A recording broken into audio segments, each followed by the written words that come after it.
shouldn't take any adjusting, knows the club, knows the area, certainly knows all the pubs, thanks to Jack Grealish. I do believe fundamentally, I think there'll be one deal like this summer.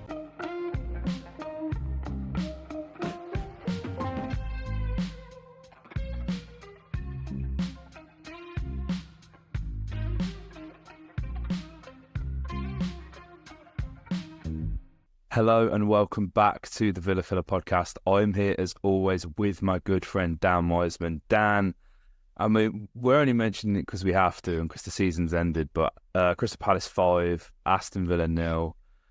It's actually quite nice of Villa to end the season exactly how we started, mate, wasn't it? With a 5-0 defeat. That's what I'm thinking, mate. 4D chess, right? 4D chess. You've got to think of the response that we saw after the last 5-1 defeat on the opening day, or 5-goal defeat on the opening day of the season. The bounce back that we saw immediately. We're just getting it in early doors so that we can start next season with that same rebound. It's genius for me. And I'd rather than lose, 5-0 on the opening day of next season. Get it out of the way. Last day of the season, it's a dead rubber. Nobody cares. The Villa fans being other, slightly more, what's the right word? 18 plus terms. They didn't care too much for the result on Sunday. Just get it out of the way, and then we can have that fresh start, the bounce back, first game of next season. Genius from Unai. He's always innovating, mate. He's always looking for new ways. Guys, if you wanted to hear any chat about the podcast, then about that game, then I would recommend you listen to other podcasts because the season's over now, and thankfully we don't have to talk about that kind of stuff anymore. But we thought we'd come to you guys with a jam-packed transfer rumour episode because a lot has happened since Dan and I last spoke. I didn't think we'd see this many links so early on, mate. I think, we should sort of start with the one that is seemingly done, which is Ross Barkley to Aston Villa. This is... I found the reaction to this quite interesting, mate, because if we flash back, even to the Luton preview, we're talking about Ross Barkley being this massive threat, and there was all of the Euros chatter only 1 or 2 months ago. Everybody was clamouring for Ross Barkley to make it on the plane, and it kind of seems like I don't think it's unanimous, by the way, but certainly things that I've been seeing online, Villa fans just aren't feeling this one, and I can understand it if you look at it purely through the lens of Ross Barkley had a phenomenal 12 games for Aston Villa, got injured and fell off a cliff subsequently. But, the Ross Barkley that we've seen at Luton, he's had to fight to get his career back on track, essentially. He's had a fairly unsuccessful loan spell out in France in Ligue 1 with Nice, obviously where Morgan Sanson has just permanently signed for. Interestingly as well, I think, which people aren't acknowledging, is the Ineos connection there between the Manchester United links as well. Doesn't surprise me one bit that there has been sort of talks of United looking at Ross, when he's on a free, and that they're just an absolute tatters, and the midfield has been just a joke, hasn't it, really, all season? So it's a position that they need to address as well. But I feel quite good about this, mate. It feels like Ross Barkley's really got himself back on track, and we've seen what he's capable of, haven't we? He's come to Villa. He's scored a decent amount of goals for us during the lockdown season, and now, we've seen Ross Barkley reborn, playing slightly further back, dictating games. Obviously, Luton, sadly, for them, didn't manage to stay in the league, but was a really important player in that side, weren't he, mate? Well, I think that's the most important point to make, mate, is that for anybody, that's... Look, I do get it. I think I should start. I do understand that people are maybe a little bit... We wanted a bigger name, right? Right. To be the first signing of the Champions League era, to be picking up what is, that'd be around a 30-year-old player from Luton Town, doesn't exactly scream of the glitz and the glamour that we expected from Europe's premier competition. But I think that we also have to acknowledge all of the, and look, we've been having a very good season, so they've kind of been, I don't want to say swept under the carpet, but often we've had bigger news stories to focus on. There has been a lot of chatter about Villa's forced compliance with profit and sustainability rules, financial fair play, whatever you want to call it, all of the rumours that have kind of been drifting around the periphery of Villa fans' consciousness for the last 6 months or so, that we would have to sell, a pretty big name first team player in order to balance the books this summer. I think in the context of all of that, picking up a player on a free transfer of the standard of Ross Barkley is really one that I think we have to consider under that lens. And I also think that when you look at the bench that we fielded yesterday at Selhurst Park, which also included Unai Emery's son, I think that's definitely worth a mention on the podcast. Absolutely. A young goalkeeper, I think he's 21, 22. So shout out to that father-son relationship. I think when you look at that bench that we fielded yesterday, I don't believe there is a person this podcast that wouldn't say that they'd rather have Ross Barkley in that situation, no offence to our young boys, than any of the lads that are currently sat in the substitutes. So I think that it's about depth, and there's also that point that it's not the same player. I don't think, I genuinely believe that we had on loan. He's sat much deeper for Luton. He's led them in, successful dribbles, long ball, passes, shots per game. He's become a real do-it-all midfielder. And I think what's most interesting is that this loan, as you rightly say, mate, this was red or black. Like, this was one last roll of the dice for Ross Barkley. Like, this move didn't work. If he went to Luton Town and blocked, I genuinely don't know what would have been next. And I think that this move has paid off perfectly for him. I think he's done everything that he could have wanted from this move and more. Not only has it put him right back amongst, the transfer list of some of the biggest clubs in the Premier League, but it almost got him within a shout of the Euro squad. And I think that's absolutely remarkable. So I think there's a lot to like from this. I think the fact that it's free completely changes this. We were kind of having the same conversations, believe it or not, about Yuri Tielemans, weren't we? Time 12 months ago, kind of going, nah, just been relegated, not sure about it. And look what that's turned into. And I think that, picking up free transfers as and where we can, we've got a pretty good record of them. Boubacar Kamara, Yuri Tielemans. Let's hope Ross Barkley could follow suit. Absolutely, mate. We spoke, I'm pretty sure I said a few weeks ago on the podcast, I wouldn't mind Villa looking at somebody like Wilfred Ndidi, who is also going to be out of contract, for the sort of short-term, plug in the hole for that Boubacar Kamara position, the central defensive midfield position, because he's not going to be back till, we're talking sort of late October, early November. It's going to take him just as long, if not longer, to sort of get himself back up to speed. And you're right, we quite clearly can't go out and spend all this big money on, on a defensive midfielder who feasibly probably is going to be useless within the next year, because you then have Boubacar Kamara back at full fitness. And obviously, if you're going to go sign someone who's better than Bouba, which, few and far between, that's going to cost you a pretty penny. So it's about being shrewd, and I think that's exactly what this move is. And as you rightfully say, Matt, I think people are probably sort of looking at this through the lens of, oh, well, he sort of played as a 10 and we don't really play with that anymore. Like, necessarily, it's not sort of this carved out and defined role that Ross had previously, but he's not really that. He's kind of, he's been that sort of double pivot 6, if you like, in a 2-man midfield at Luton, wing backs either side. He's had a lot of responsibility. And, when you look at how we play, obviously we play with the 2 deeper midfielders as well. Shouldn't take any adjusting, knows the club, knows the area, certainly knows all the pubs, thanks to Jack Grealish. It feels like a no-brainer. As you say, it may not be the most glamorous signing, but I can say confidently with my chest, in 10, 12, 15 of the games where we've had to bring Timo Rugbunum on, as much as I love Timo Rugbunum, I would have much rather have had Ross Barkley as an option to bring on off the bench in those games. So I think that's the way we have to sort of look at it, mate. Are we levelling up the squad? Absolutely. Does it cost a lot? No. Should it happen? Yeah, why not?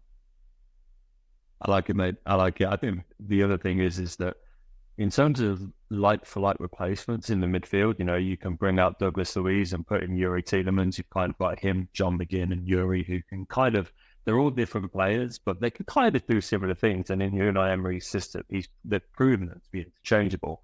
I think you're absolutely right in that we don't really have another Boubacar Kamara, and that's something that we should look for. But we also don't really have another Jacob Ramsey. Jacob's a very interesting kind of profile in that I really like the way that Jacob can pick up the ball in midfield and drive it forward with the ball at his feet. We've seen duck challenges, Cropetta around sliding tackles and stuff like that, and play a ball out to the wings or a through ball through to Ollie Watkins. JJ's really good at progressing the ball, and we don't really have anybody with that kind of profile. And I think that, assuming that we'll have Jacob back at his best for the first game of next season, I think this is a really nice, I don't want to say quite like for like, but I think we go a long way in ensuring that, we've seen that Jacob's had a spotty history with injuries, touch wood that doesn't continue, but should it? I think Ross Barkley's a really nice mould to put into that could kind of offer the same output.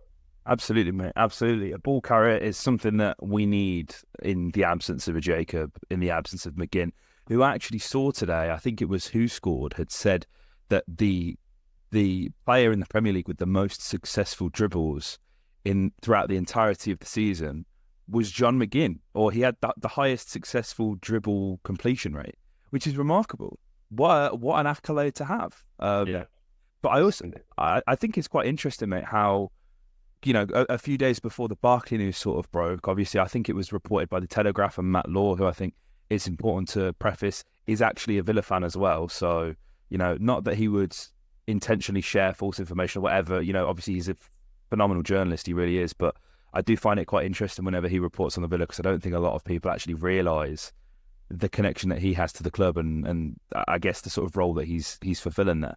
But he was reporting that Conor Gallagher had been linked, and that there has been, there's a very good relationship between both Aston Villa and Chelsea at board level. And, I guess we do have a lot in common. We're both clubs that are, fighting probably in different ways to keep in line with the profit and sustainability rules, which are a pain in the arse, but you can't really feel too sorry for Chelsea when they're selling hotels for 80 million. Anyway, that's a whole other debate. That's a whole other podcast in itself, mate, isn't it? But Conor Gallagher's another interesting profile, because is he a sexy player? Absolutely not. Would half of the Villa fan base turn their noses up at him? They already have.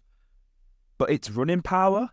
And I think ultimately, aside from John McGinn and Ollie Watkins, of course, as well, in a different position, Villa doesn't really have that. And whilst Gallagher and Barkley are different players, they do possess similar qualities. I find it interesting, mate, because, we're talking about probably £40 million to even get Chelsea to the table, right, with how they need to comply with profit and sustainability. Also, that's a conversation that has to be done before the end of June, I'm pretty sure, which not a lot of deals tend to happen that early just because of how the cycle of financial fair play actually runs. That is something that could be used to our advantage, but, as we sort of saw with Forest and Brennan Johnson, they were more than happy to stick it out, wait for more money, and take the slap on the wrist when it came to the sale of Brennan Johnson and them sort of being in line with FFP, PSR. Do I think this is a deal to watch out for? Yes.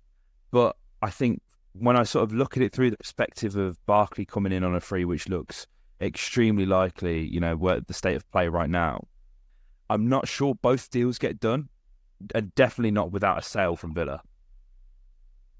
Yeah, I think we've seen that John Duran could potentially be a kind of mate weight in this deal. He's someone that, we've seen a lot of reports today that Diego Carlos is kind of on that list that Villa are happy to kind of listen to offers for.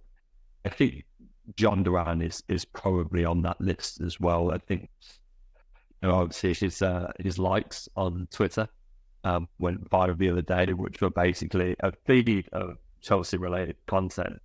And I think it's long before that, we've seen that Chelsea reportedly had an interest in John Duran, and he kind of fits that profile of young, high potential, high resale value kind of players that they're going after. So it's not one that I think is outside the realms of possibility. I do think that kind of Gallagher might be. I know that there's apparently stalls over a new contract, which would really open the door, but I do ultimately think that outside of Cole Palmer, I think he's been Chelsea's best player this season. I think he has, scored a great goal against us the other week in the league. And I think that he's someone that if I was Chelsea, I would really be looking to hold on to. He's kind of become club captain in the absence of Reece James. And it surprises me, to be honest with you, that there is stalling over a contract, because if I were in the position at Chelsea, he'd be exactly the kind of player that I'd be looking to hold on to, that isn't a signing that the fans do have some connection to, that came through your academy. He's one of the few really recognisable faces in that Chelsea squad. And so it surprises me that they're kind of leaving the door ajar. I think you're right in that, in the context of what looks to be a very careful summer financially for Villa, that this would, blowing the doors off right from the get-go like this, would seem a little out of keeping with what we're kind of hearing. Yeah, it's an interesting one, mate. And, I think the dialogue from Gallagher's side, he was sort of being shopped around to Spurs and to all sorts of other clubs last summer when Chelsea were trying to make money. And I'm pretty sure he didn't want to leave as well. It was a case of he wasn't asking to leave. It was being shoved rather than politely exiting the door himself.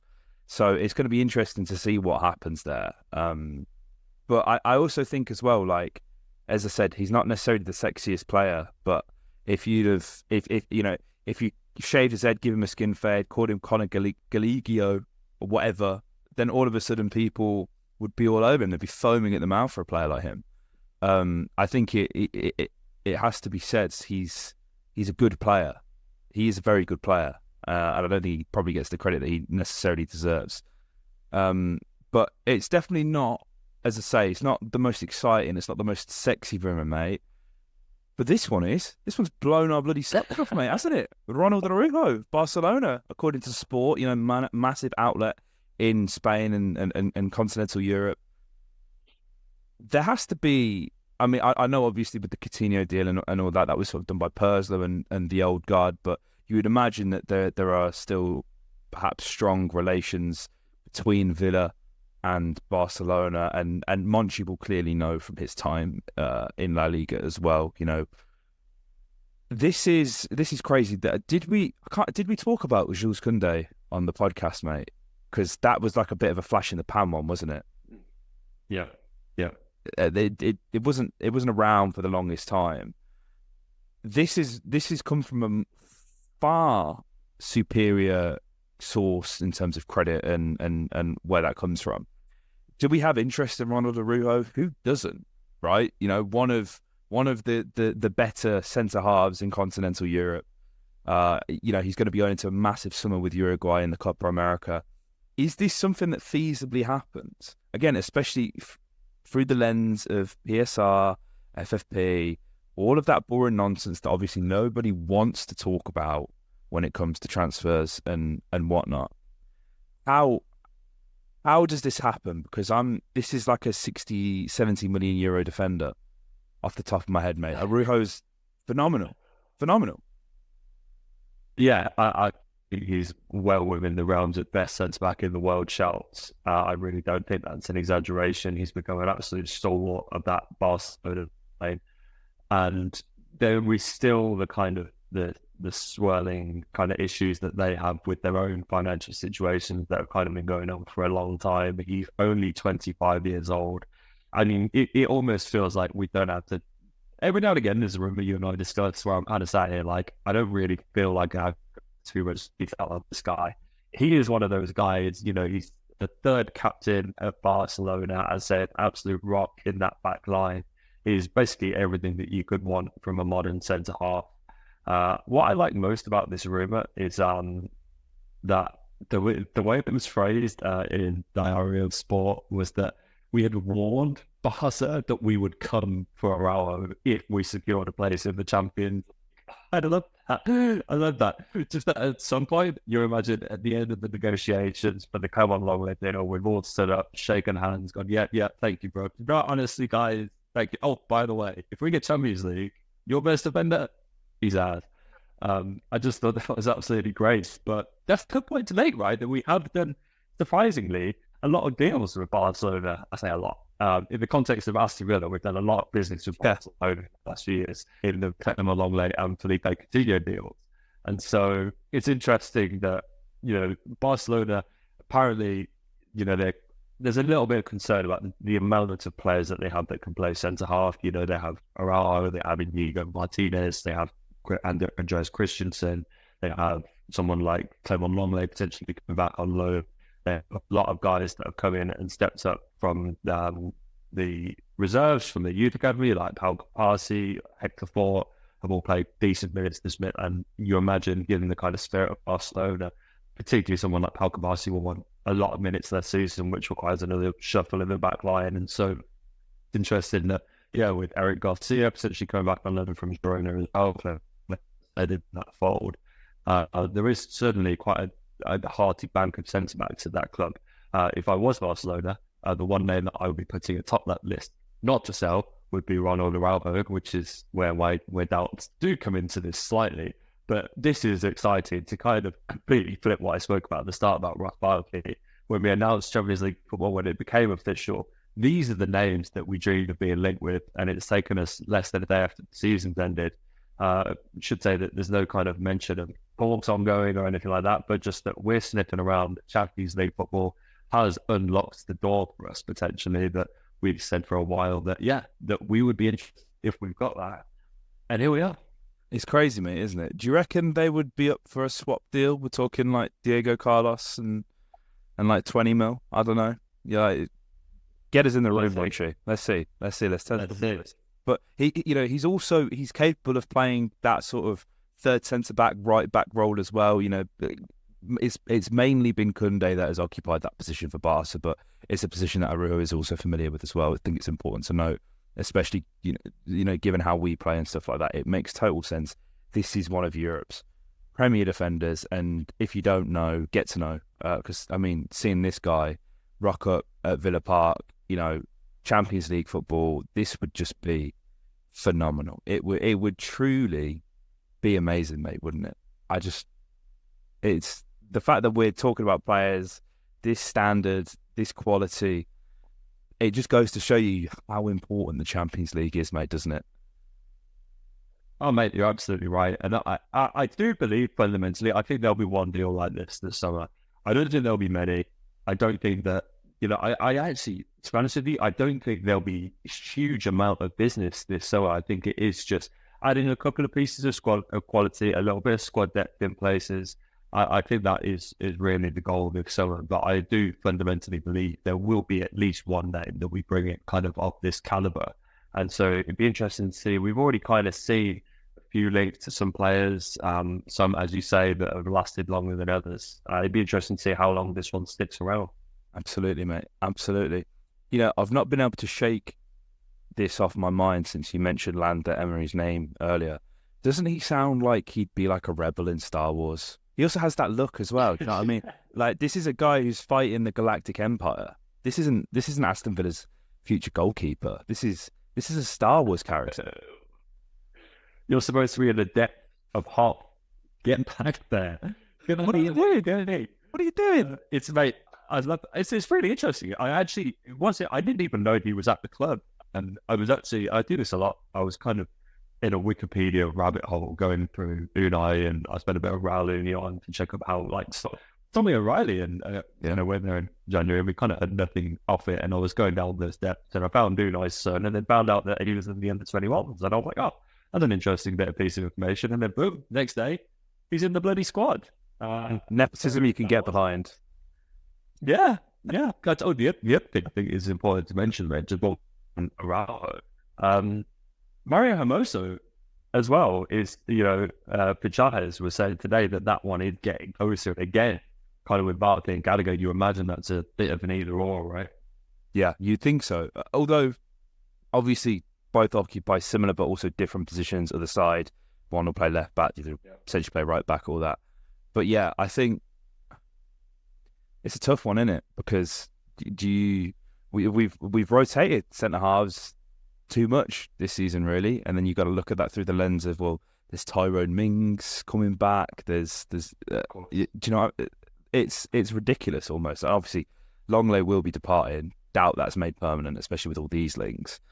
It's going to be an interesting one. If I was a betting man, which I'm not, I would seriously be looking at Tyrone Mings to Ipswich. Mm-hmm.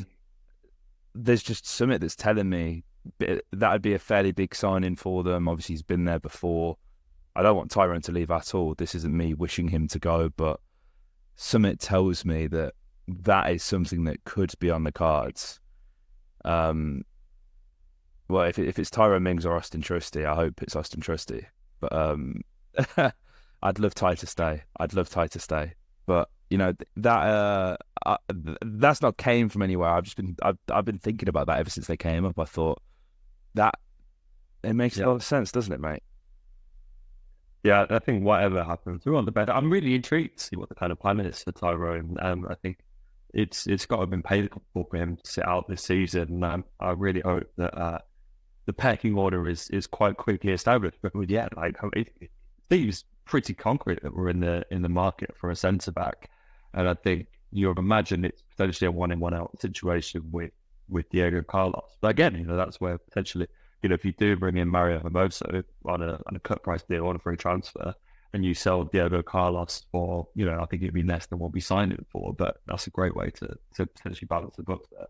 Yeah, I think so, mate. I think so. But guys, you'll have to let us know your thoughts in the comment section down below on these rumours, on these deals. We would love to know your thoughts. And just want to give you guys a massive shout out for all your support throughout the season. Yeah, it's been up and down on the channel, not really for the Villa, because it's been a bloody brilliant season. But your support, it truly means the world. Another season in the can for you and I, mate. And we've got to mention the winner of the Villa Filler FPL League.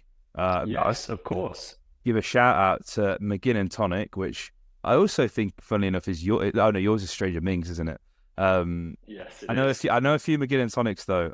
Josh Holmes has won the Villa Filler FPL Mini League. So Josh, get in touch. We'll sort out a free kit for you, mate. Hopefully you listen to this. If not, if people know who Josh Holmes is and can put us in contact, that'd be great. Because last year's winner, we addressed it on so many podcasts, couldn't get in touch with them. I think the winner of the cup came forward and was like, "Do I get anything for the cup?" Sadly, not. It's just a league. So sorry to burst in. Maybe you get a pair of shorts next season. That's a great idea. Pair of socks. Yeah, get the shot. We'll get you some in. You get £10 limit on the Villa store. Go crazy, West End.